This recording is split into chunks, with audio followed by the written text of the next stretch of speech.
to take back the night.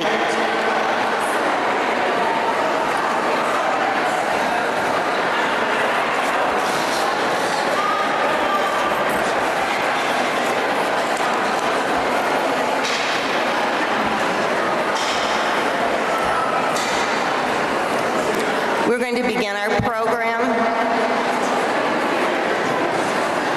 Thank you all for coming this evening. On behalf of the entire Take Back the Night Committee, myself, Bonnie Horn, co-chair, with Lynette Shea, co-chair, we welcome you to the 18th annual Will County Take Back the Night Vigil and March against violence to women. We would like to thank some of our sponsors and welcome some of the elected officials that have taken time out of their busy schedule this evening.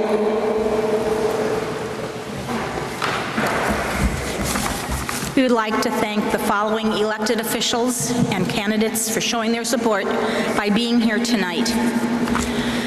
Claudia Gazelle, Alderwoman of Crest Hill; Terry Morse, Joliet City Council; Don Dickinson, Joliet Township High School Board; Patricia Miller, Trustee Plainfield; Larry Hugg, Joliet District 1 Council; Bob Odekirk, Joliet District 2 Council; Gretchen Fritz, Trustee Plainfield Library; Larry Walsh Jr., State Rep District 86; Pamela McGuire, Will County Circuit Clerk; Brett Gould, Joliet Park District Board; Mike Turk, City of Joliet Council; Tom Giaranti, Mayor of Joliet; Vicki Hackney, City Clerk, Crest Hill; Glenn Markham, Joliet Park Board; Brian Benton, Joliet Police Chief; Pat McGuire, State Senator; Gwen Ulmer, Joliet Grade School District 86; Natalie Manley, State Rep 98th District; Dale Evans, Joliet Township High School District 204; Tyler Markham, Joliet Township High School Board of Education; Ray Solomon,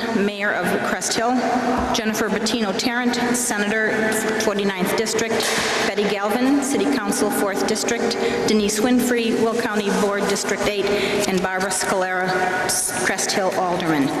We'd also like to personally thank everyone who donated to this event. Mary Holden, our interpreter for the night, all of our silver and bronze donators, and the in-kind donators mentioned in the program booklet, and especially the following gold sponsors: Joliet Catholic Academy, Joliet Junior Women's Club, Beth Colvin, J.M. Printers, Will County State's Attorney Jim Glasgow, Massage Envy Spas of Shorewood and Plainfield, Plainfield Junior Women's Club, Zonta Club of Joliet, and our platinum sponsors, ATI Physical Therapy, Darcy Motors, Harris & Harris, Holly Club of Joliet, Crescent St. Joseph Medical Center, and the University of St. Francis. Continue. You can join intro for Pam. You can do yours.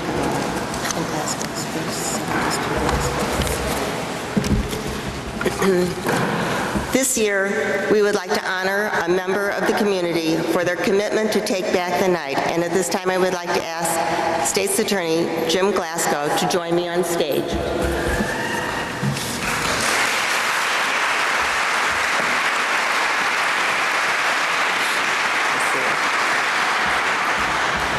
Our Will County State's Attorney, James Glasgow, is a community leader with a strong message that violence against women and children is not tolerated in our community.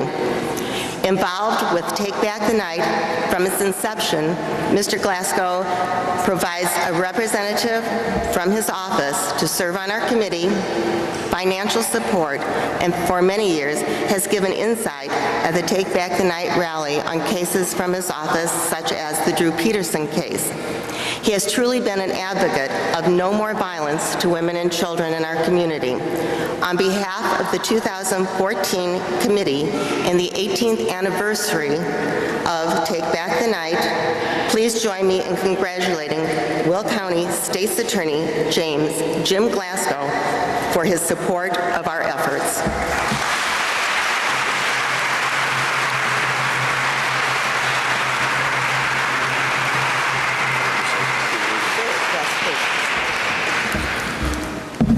Thank Thank you so much.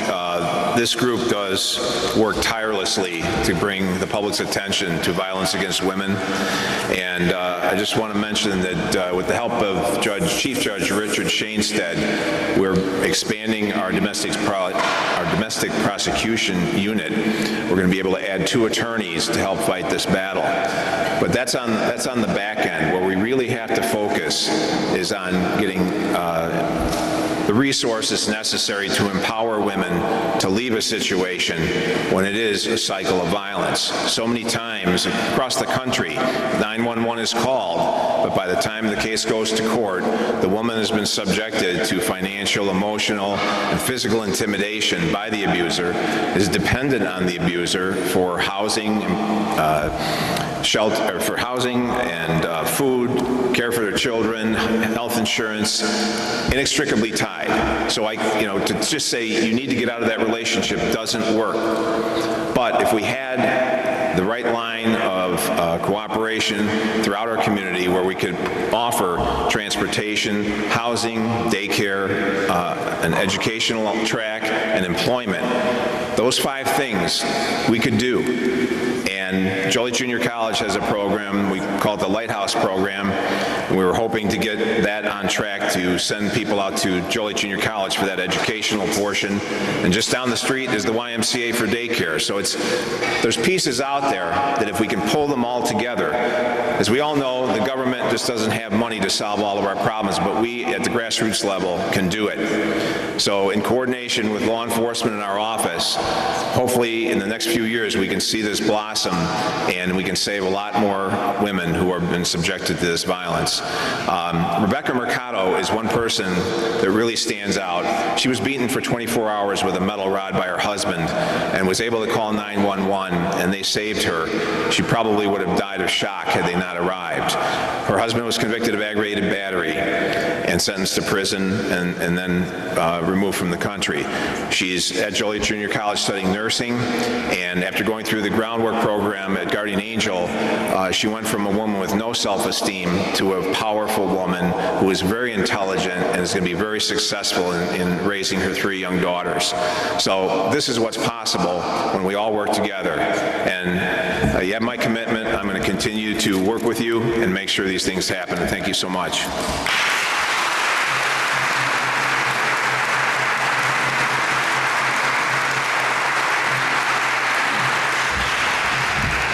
Hello, everyone. Thank you for coming tonight.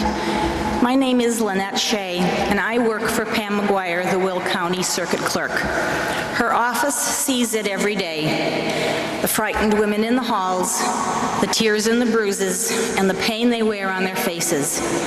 Women that come to the courthouse seeking help for domestic violence through court orders of protection from someone they know, oftentimes someone they love. They are our daughters, our mothers, our sisters, and our friends, and they deserve better. They deserve our support, our help, and our understanding. We at the Circuit Clerk's Office continue to support Take Back the Night through our annual fundraiser that benefits these victims.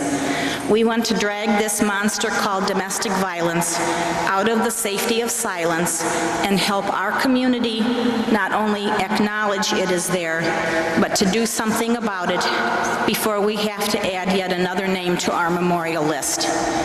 We choose not to ignore this issue.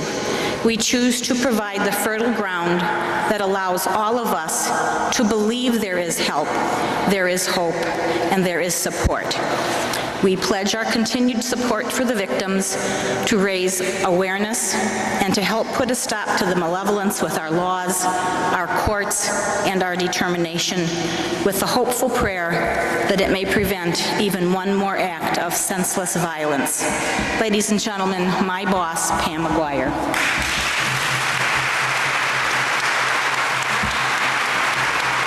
Thank you. I want to echo exactly what Lynette said. I couldn't have said it better myself. And on behalf of the staff of the Circuit Clerk's Office, it gives me great pleasure to present a check, even though this one's cardboard, the other one will be real, for $3,442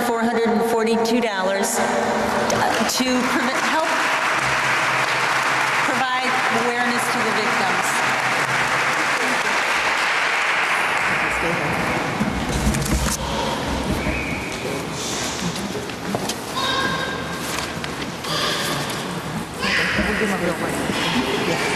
Thanks. Pam just said they're going to give us a real check.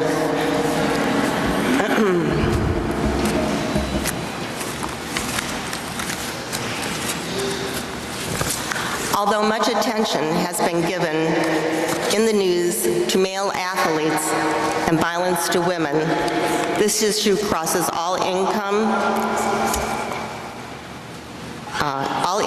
race, and socioeconomic lines. 1 in 3 women will be assaulted or raped in their lifetime. Most violence to women goes unreported and happens at night. Girls who witness domestic violence accept it. Boys who witness domestic violence are far more likely to become abusers, and the cycle continues.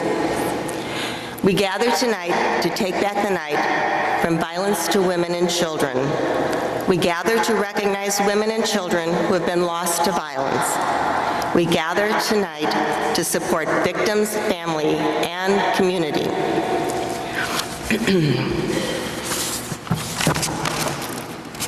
Got my pages mixed up here. Although we had planned to do a balloon launch early in the program, the weather did not cooperate. So you are going to be receiving as you leave this evening a balloon. Now, if we are able to complete our march and the weather cooperates at that time, you can take it with you, you can release it outside and on the march, or you can take it home with you.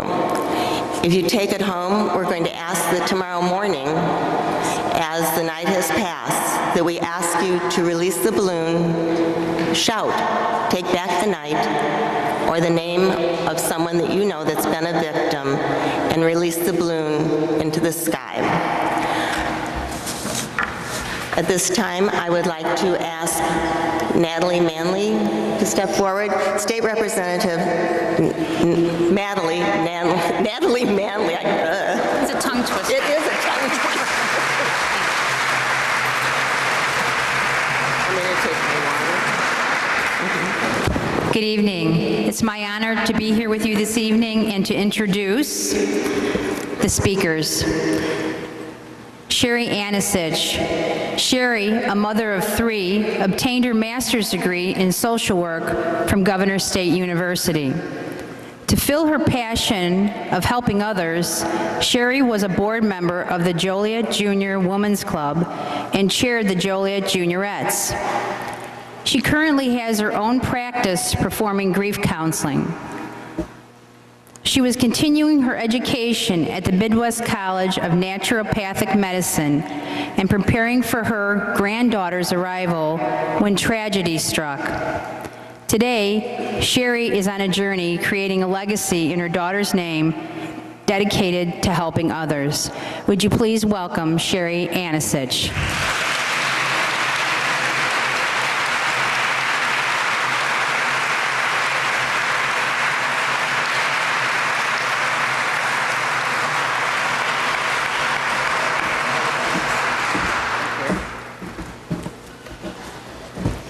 Good evening.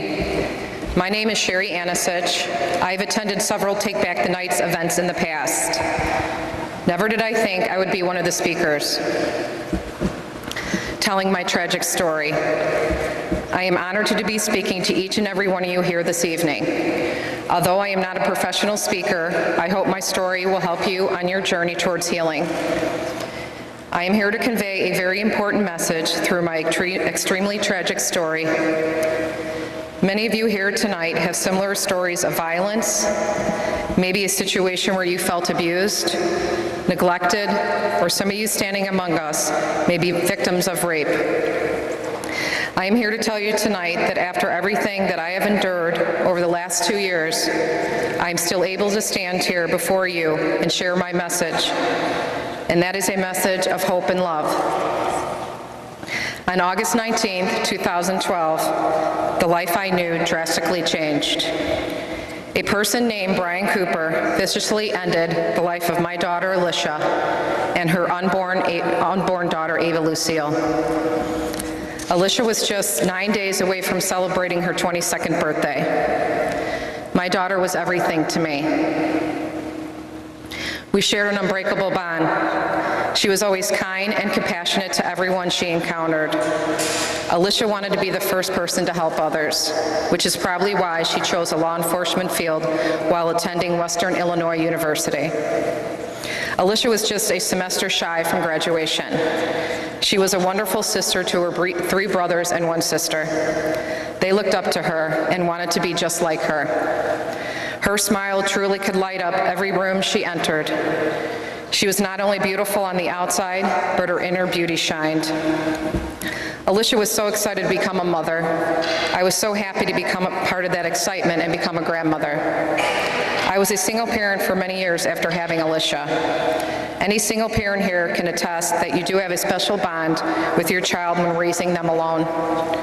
Alicia and I were on our own for 8 years before I married my husband, Joe. She and I used to always say to each other that we were 2 peas in a pod. We went everywhere together. When she first told me of her pregnancy, truthfully, I was concerned. I knew firsthand how difficult single parenting can be, but Alicia was too excited to worry.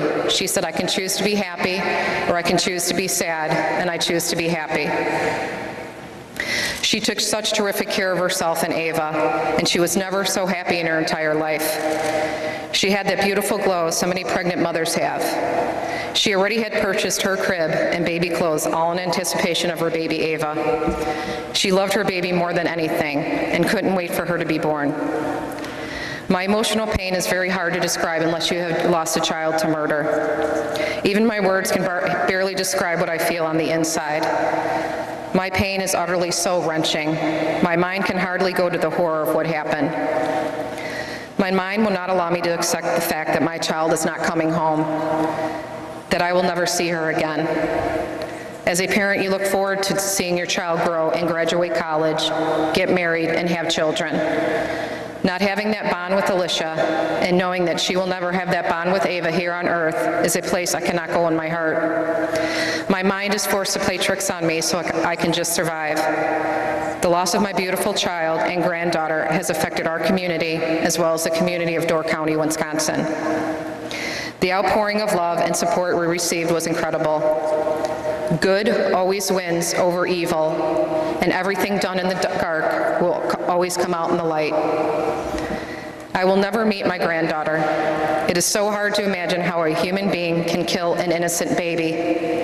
Ava was absolutely beautiful. When I saw a picture of her after she died, I imagined how she suffered. Did she know what was happening? I'm only left to wonder what color her hair and eyes would be. Would she look like Alicia? Would she have her beautiful big brown eyes? Would she have Alicia's personality? What would her interests be? Would she cry when she took a picture with Santa? Would she love the zoo? I will never have that opportunity to know Ava, and it breaks my heart. I have a hole in my heart that will never heal, but I am here tonight to share that I have hope. I am learning to love with the rest of my heart because I loved Alicia so much that I wanted and needed her legacy to live on. Only through love can we learn to be better people. To stop abuse, stop rape, stop violence. Every single one of you here tonight plays a pivotal role in creating peace on earth. How can you do that, you may ask? One random act of kindness at a time. I do not believe that people are born with evil hearts. God makes us all out of love in His image.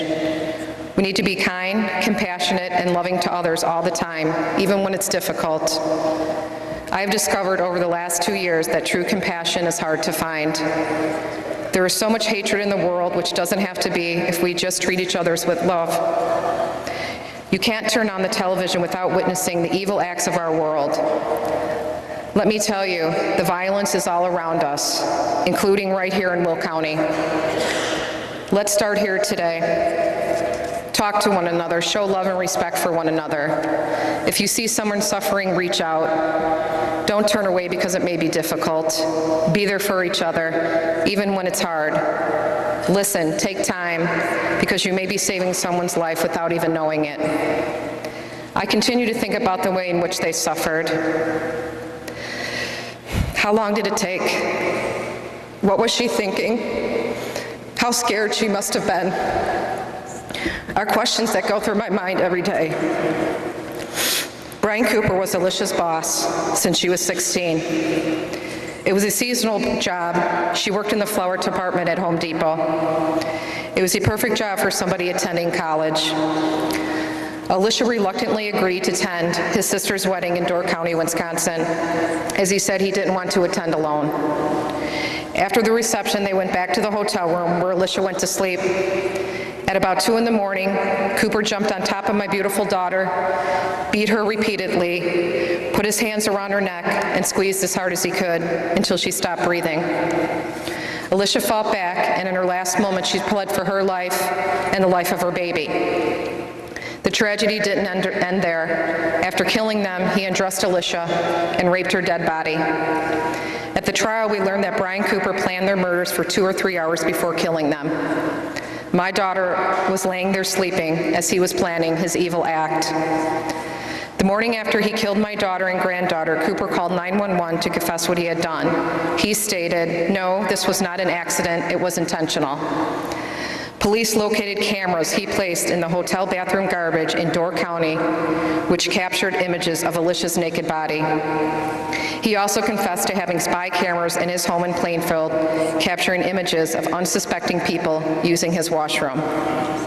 I learned shortly after their murders that his legal team was using the defense of not guilty by reason of voluntary intoxication. Simply stated, if you happen to consume too much liquor or too many drugs in one evening, it gives you a free pass to commit murder.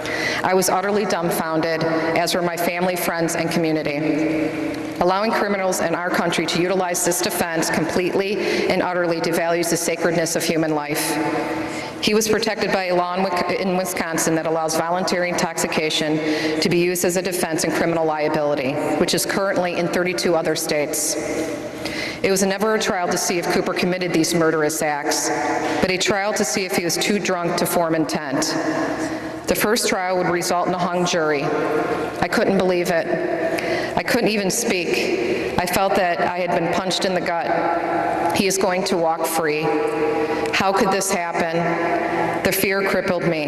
The 20-plus times I had to travel to Door County for motion hearings and jury selections would start all over again. I became physically ill for days as I was trying to grieve the loss of my perfect, beautiful firstborn child, and I have to deal with the ugliness of this flawed judicial system.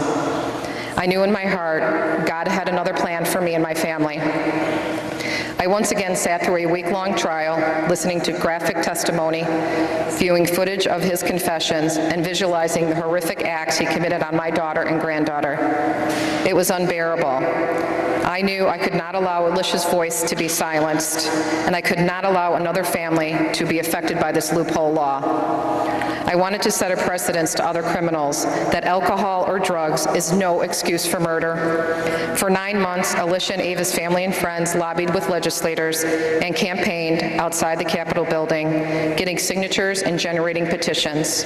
In the end, we received over 12,000 signatures in support of the new bill. On April 16, 2014, Governor Scott Walker signed this bill into law. The new law eliminates voluntary intoxication to be used as a defense for those who commit crimes. Future victims would now be protected. There is hope. In June of this year, Cooper's second trial ended in a conviction. He was charged with 2 counts of first-degree intentional homicide and 1 count of third-degree sexual assault. He was sentenced to 2 consecutive life sentences without the possibility of parole. Even in the end, he has had no remorse, but he will never be able to hurt another human being again. After Alicia was murdered, people with whom she worked with told me that Cooper was obsessed with her, would sit and stare and stew. 5 years prior to Alicia and Ava's murder, Cooper had tied up and duct taped the mouth of another employee that worked there. Nobody said a word. I believe Alicia would be alive today if somebody had spoke up. Notice red flags and do something about them. Go with your gut. Don't tolerate bad behavior, and don't let others tolerate them either. Young ladies here tonight, support your girlfriends. One of the biggest disappointments I see today is women not supporting each other. We need to lift each other up, not bring each other down. There is so much sadness in life that we cannot control.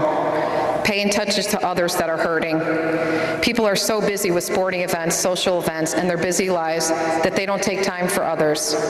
Do something positive in your community. Help those in need. Reach out to others. People often ask me, how do you do it? How do you live every day without your daughter and granddaughter? I will tell you where my strength comes from. When I sat in the pew at my daughter's funeral, I could not stop staring at the crucifix. I thought to myself, the Blessed Mother knows my pain.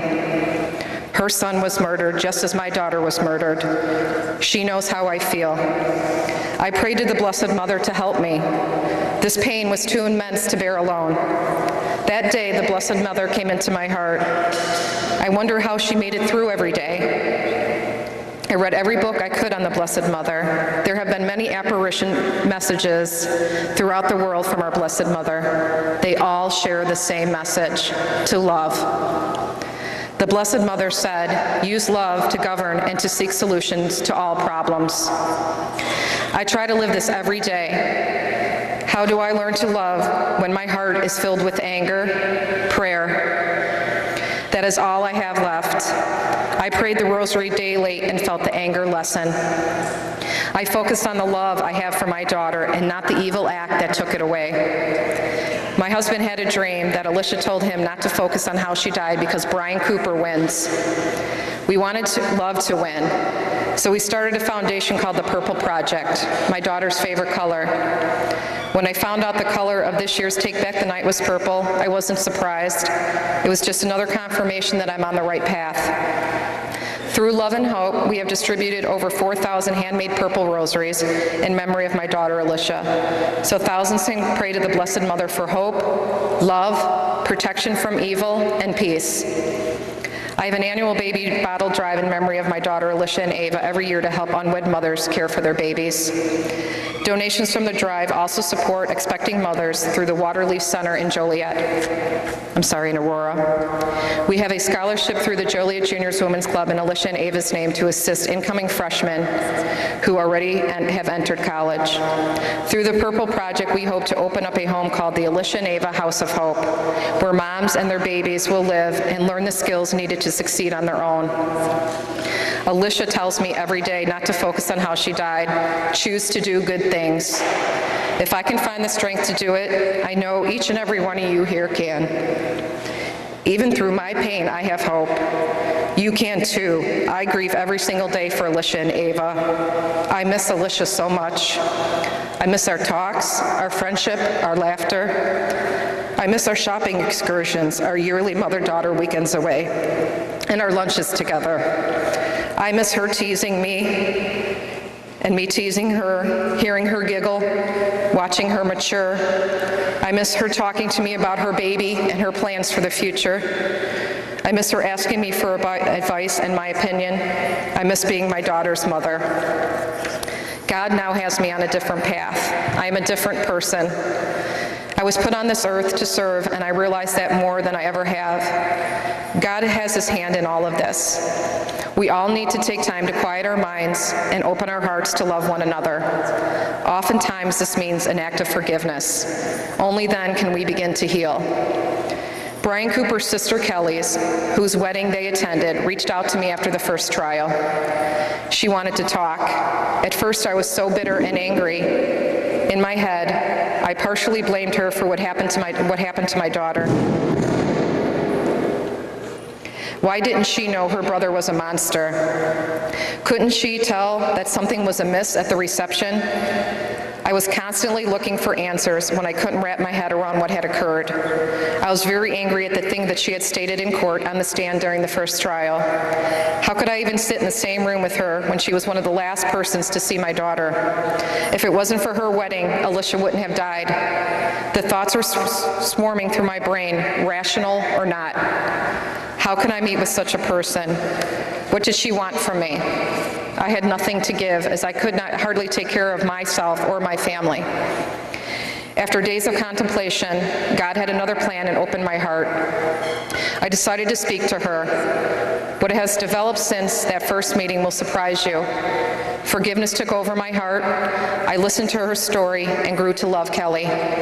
She was instrumental in helping change the law in Wisconsin and continues to surprise me with her strength, courage, and her will to help others through her pain that her family has caused her and her husband, Stephen. I'd like to introduce you to a very courageous woman. Her name is Kelly Stryker.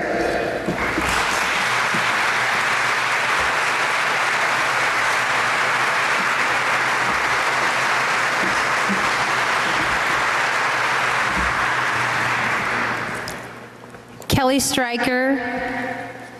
Kelly is a licensed medical social worker at a local community hospital where she specializes in discharge planning, mental health, substance abuse, domestic violence, and elder abuse. Kelly is passionate about giving back to the community by being an advocate for individuals in need. In her free time, Kelly enjoys spending time with her loving husband, Steve, and their cat, Ralphie, and their dog, Eddie. Please welcome Kelly Stryker.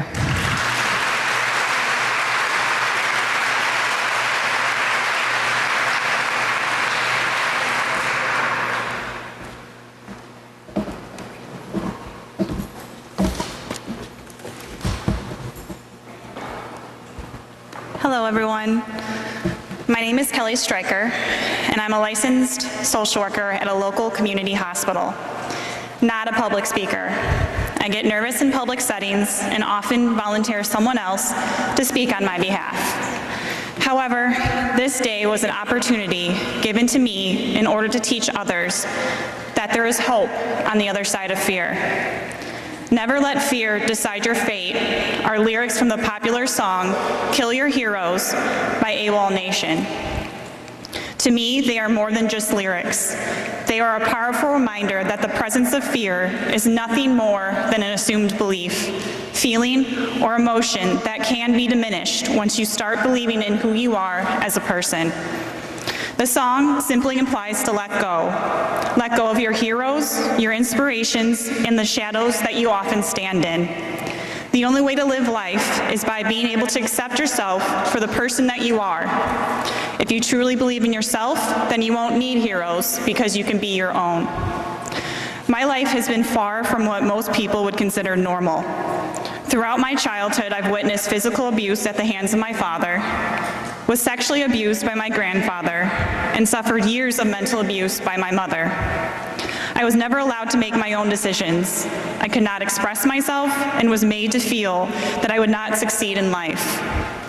I was never good enough. She did not understand the meaning of happiness and refused to see the good in any situation. Throughout my life, my mother talked down to me, refused to acknowledge my accomplishments, and instilled overwhelming fear that I would never get through life without her. She was controlling and made me feel worthless. Misery loves company, and my mother intentionally made my life miserable.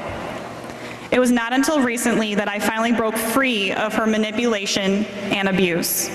I stopped all contact with her and my immediate family. It was the hardest but healthiest decision I have ever made in my entire life. I learned that blood does not mean your family, because family is more than blood. It is the love and support from anyone who wants to see you happy. Trust has always been a hard concept because the people who I thought I could trust have failed me in one way or another. Thankfully, God brought my husband into my life. He has been the one person to break down my walls and show me the meaning of love, trust, and honesty. However, when my husband and I were dating, he went into cardiac tamponade and needed emergency surgery to remove the fluid that was building around his heart. If he didn't have immediate surgery, he would have died. The possibility of losing the one person who loved me without reason brought on debilitating anxiety. As a result, I suffered from overwhelming and unrealistic fears. In hopes of extinguishing my anxiety and living a normal life, I tried medication, therapy, and relentlessly searched the internet for the miracle cure. I never stopped to realize that the answer I had been so desperately searching for had been staring me directly in the face all along. I needed to remove the fear. On Valentine's Day 2008, while attending Northern Illinois University for my undergraduate degree in graphic design, a man opened-fired on an unsuspecting oceanography class, killing 5 people and injuring many others. Following the shooting, I witnessed my university come together and persevere through pain, suffering, and overwhelming emotions of sudden and tragic loss. Social workers from many different towns traveled to Northern to provide support to the students. After witnessing the social workers' generosity and compassion towards others, I decided to switch my major so I too could help others. During my second internship, I found out that my supervisor was one of the social workers that had traveled to Northern after the shooting. To this day, I consider that a confirmation that I'm on the right path because I was given the opportunity to learn from someone who kindly gave her time to those in need. Fast forward to August 18th, 2012, my wedding day. My world as I knew it came crashing down. After the reception, my brother, the person I chose to walk me down the aisle, cold-heartedly murdered his friend and employee, Alicia Bromfield, and her unborn daughter, Ava Lucille. From that moment, the perception I had of my family began to slowly unravel. I wholeheartedly trusted that my brother would take responsibility for his actions and prevent a trial, but once again, my trust was destroyed. During the first trial, I was threatened by my brother's attorney to be a witness for the defense. I was told that I did not have an option and could face jail time if I refused. I repeatedly told my family that I did not want to be put on the stand. I was fearful and overwhelmed by my brother's horrific actions. I felt hopeless. Initially, I allowed the manipulation of my mother and the overwhelming fear of what had just occurred to consume me. My mother was in denial. She refused to believe that her son was capable of doing something so horrific. In order to help her come to terms with reality, I encouraged her to seek therapy, but instead of going for herself, she used it as a way to manipulate my feelings. She started getting extremely paranoid and felt that the world was against her, that what Brian did was some kind of conspiracy and that the media was out to get him. She sold her house, withdrew everything from her retirement, and hired a lawyer that manipulated the truth. She did whatever it took so Brian would not have to take responsibility for what he had done. My brother's lawyer attempted to find a psychologist that would declare him mentally insane. When he couldn't find one who would agree with his theory, he decided to use the defense that my brother was too intoxicated to inform intent. My brother's lawyer also felt that he was a product of his environment and that the abuse he endured as a child diminished his actions as an adult. I used to believe that your past could lead to your future actions or be a way to explain them. However, I now realize that is a dangerous way to think. Essentially, it takes ownership of your actions and puts blame onto others. Even though my father did terrible things to my family and my brother, he did not force my brother's hands onto Alicia. My brother's lawyer was able to successfully cast doubt, causing one of the jurors to hold out, which resulted in the first trial ending in a hung jury. I couldn't believe it. I was in utter disbelief and shock. Sadly, because of my brother and his lack of remorse, we were forced to relive the nightmare of that tragic day. I never anticipated a trial, let alone 2. I was outraged and knew that I could no longer sit aside, hoping my brother would take responsibility or do what was right. Justice needed to be served for Alicia and Ava, so I made the decision to put my fears aside and speak out. I waited until after the first trial to offer my support to Alicia's mom, Sherry, because my mother told me that reaching out would cause more pain to Alicia's family. However, I wanted to do the right thing and let Sherry know that I would do whatever it took to help their family. After multiple emails, Sherry asked if I wanted to speak at the Wisconsin State Capitol in front of the legislature to help change a law that allowed individuals to use voluntary intoxication as a defense for criminal liability. The exact law that allowed my brother's first trial to end in a hung jury. At that moment, fear took over. I would be speaking out against my brother, the one person whom I never would thought would commit such a horrific crime. I would be going against my family who supported and expected me to support my brother. The fear lasted for only a short time because I knew that I could not let it decide my fate. I needed to do what was right. By speaking at the Capitol, I could prevent others from using alcohol as an excuse for their monstrous crimes, such as murder. The choice was clear, and from that moment on, I never looked back. Alicia's family, friends, and I spoke at the Capitol. Our statements were powerful and inspired the politicians to successfully change the law. Because of the impact we made, Assembly Bill 780 was signed into law by Governor Walker. As a result, Wisconsin no longer allows voluntary intoxication to be used as a criminal defense. It was historic and extraordinary occasion that I'm truly honored to have been a part of. Almost 2 years after Alicia's death and 3 months after the law's change, my brother's second trial was underway. This time, I was no longer afraid and chose to testify for the prosecution and against my brother because he needed to spend the rest of his life in prison for the deaths of Alicia and Ava Lucille. Throughout the second trial, I began to learn the truth about my brother.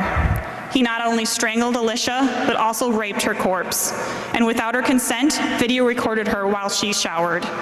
He was also verbally and emotionally aggressive towards Alicia while supervising her at their job, and demonstrated obsession and ownership over her. I began to realize that this man was not my brother, but a horrific monster. My brother, the person I thought I knew, had died. Finally, after 2 long years, my brother was sentenced to 2 consecutive life sentences without the possibility of parole for the murder of Alicia and Ava. He will finally pay for the tremendous pain he caused and the lives he shattered. Will my brother ever fully understand or feel remorse for his actions? Sadly, we will never know. However, his behavior will not affect the plans that have been made to keep Alicia and Ava's memory alive, such as the Purple Project and Alicia and Ava's House of Hope. Alicia and Ava will forever impact the lives of others through the strength and hope of their family and friends. Alicia and Ava's memory will motivate others to stand up for themselves and be extraordinary. Alicia's mom is a courageous woman. Without meeting me, she trusted and gave me the opportunity to prove myself. She has experienced a loss that no mother should ever have to experience. She fights to keep her daughter and granddaughter's memory alive and continues to find the good through evil. She is my biggest motivation because of the hope and love she has in her heart. I'm so incredibly thankful she gave me a chance, and I know with Alicia and Ava's legacy, she will make a difference in this world. If you take away anything from my speech, please remember that fear is an emotion which can be defeated. You have to remember that fear is not real. It is a product of the thoughts you create. Danger is real, but fear is a choice. I'm living proof that despite abuse, hardships, and unforeseeable tragedy, fear did not decide my fate. I have conquered my fears and blossomed into my own person. Today, I can finally say that the decisions I make are mine and mine alone. I will no longer live in another person's shadow or be influenced by someone else's decisions. I have overcome fear and became my own hero. It's easy to do if you believe in yourself. Eleanor Roosevelt once said, "You gain strength, courage, and confidence by every experience in which you really stop to look fear in the face." You are able to say to yourself, "I have lived through this horror. I can take the next thing that comes along." You must do the things you think you cannot do. Since music has always been a source of my inspiration in my life, I will leave you with the lyrics from the song "One Day" by Matisse Yahoo. Sometimes I lay under the moon and thank God I'm breathing. Then I pray, don't take me soon, because I'm here for a reason. Sometimes in my tears I drowned, but I never let it get me down. So when negativity surrounds, I know someday it'll all turn around. Thank you.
We march for those who cannot.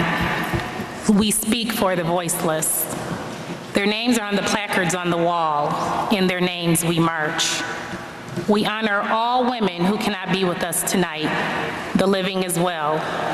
Some of these women are afraid. They've been injured or intimidated. Far too many women have been killed. These are the women whose names are called tonight. They are our mothers, sisters, daughters, friends, and co-workers. We honor those women who cannot be with us tonight. We also honor the children who have died with their mothers.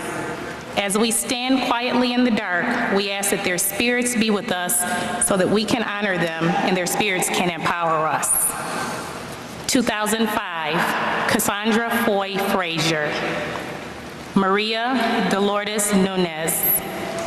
Marari Nunez.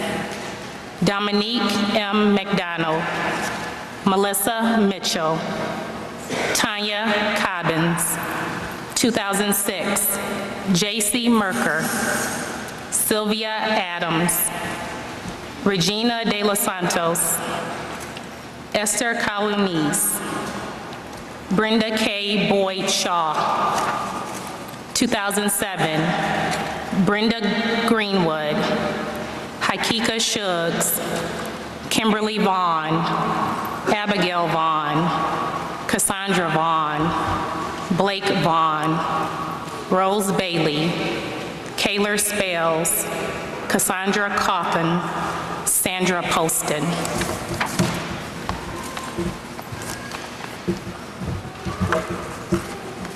In 2008, Rhonda McFarland, Jennifer Bishop, Carrie Chiuso, Sarah Zafransky, Connie Woolfolk, Diana Chavoy, Ladina Height, Hattie Smith.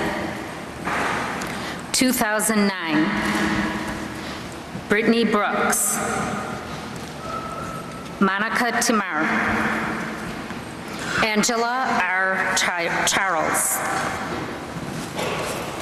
Kashia Tate, Hallie Burton, Nicola Williams, Sabrina Clement, Lakita S. Felton, Tashika Smith. 2010, Therese E. McCauley, Nicole A. Rodriguez, Nevaeh S. Hunt, Carolyn Sadler, Nancy Mendoza Rojo, Delana Krum, Baby Boy Abuel Kier,